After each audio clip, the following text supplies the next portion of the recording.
learning from the top 3 richest men in the world.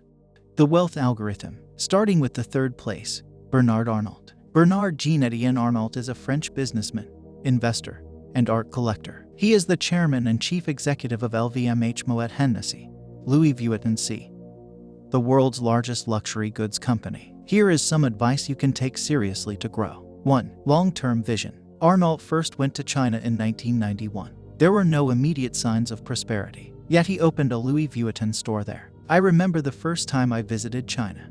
In 1991, Arnault once told Forbes, "I arrived in Beijing.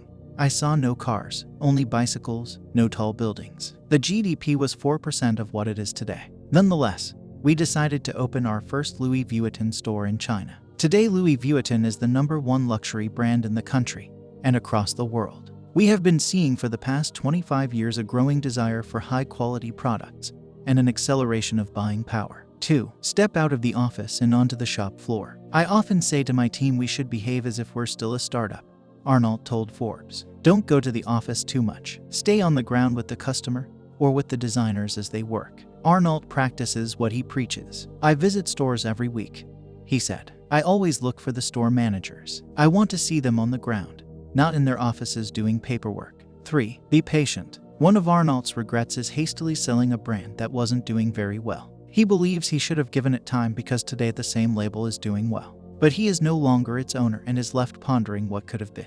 I should have kept it, Arnault said. What I have taken from this is that when you have a business that's not performing well, it's important to better understand the business and be patient. It can take years in this universe of creative brands to make something work. In the 2nd place, Jeff Bezos. Sustain intellectual humility by attracting geniuses and bringing out their best. Bezos' first idea was that the more successful a company becomes, the greater the risk that it will become complacent.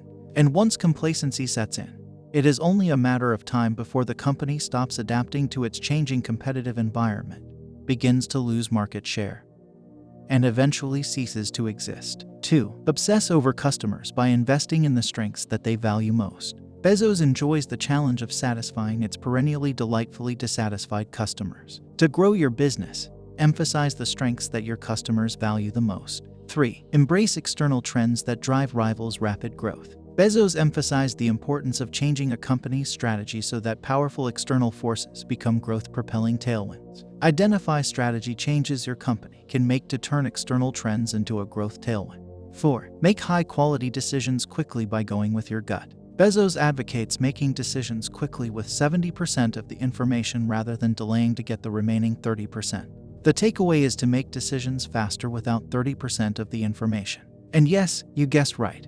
In the first spot, the legend, Elon Musk. Here is what you can learn from him. Deep-rooted passion. Elon only tackles those problems where he has deep-rooted passion and conviction. After selling PayPal, with $165 in his pocket, he set out to pursue 3 moonshots and subsequently built 3 multi-billion-dollar companies, SpaceX, Tesla, and SolarCity. Despite the 2008 economic crisis, at the time, he bet every penny he had.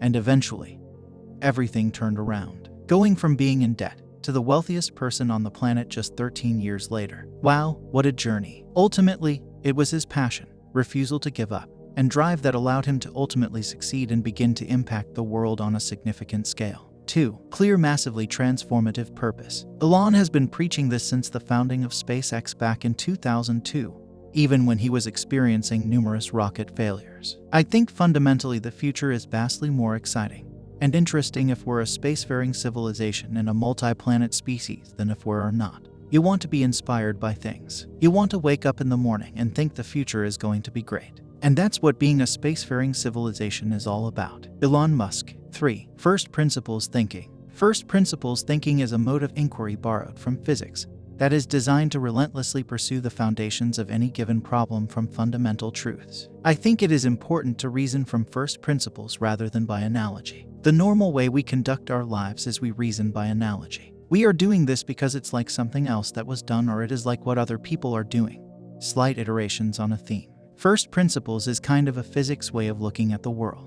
You boil things down to the most fundamental truths and say, what are we sure is true? And then reason up from there. Finally, you must believe in yourself and what you think is true no matter what, because it is the only thing that will make these people similar.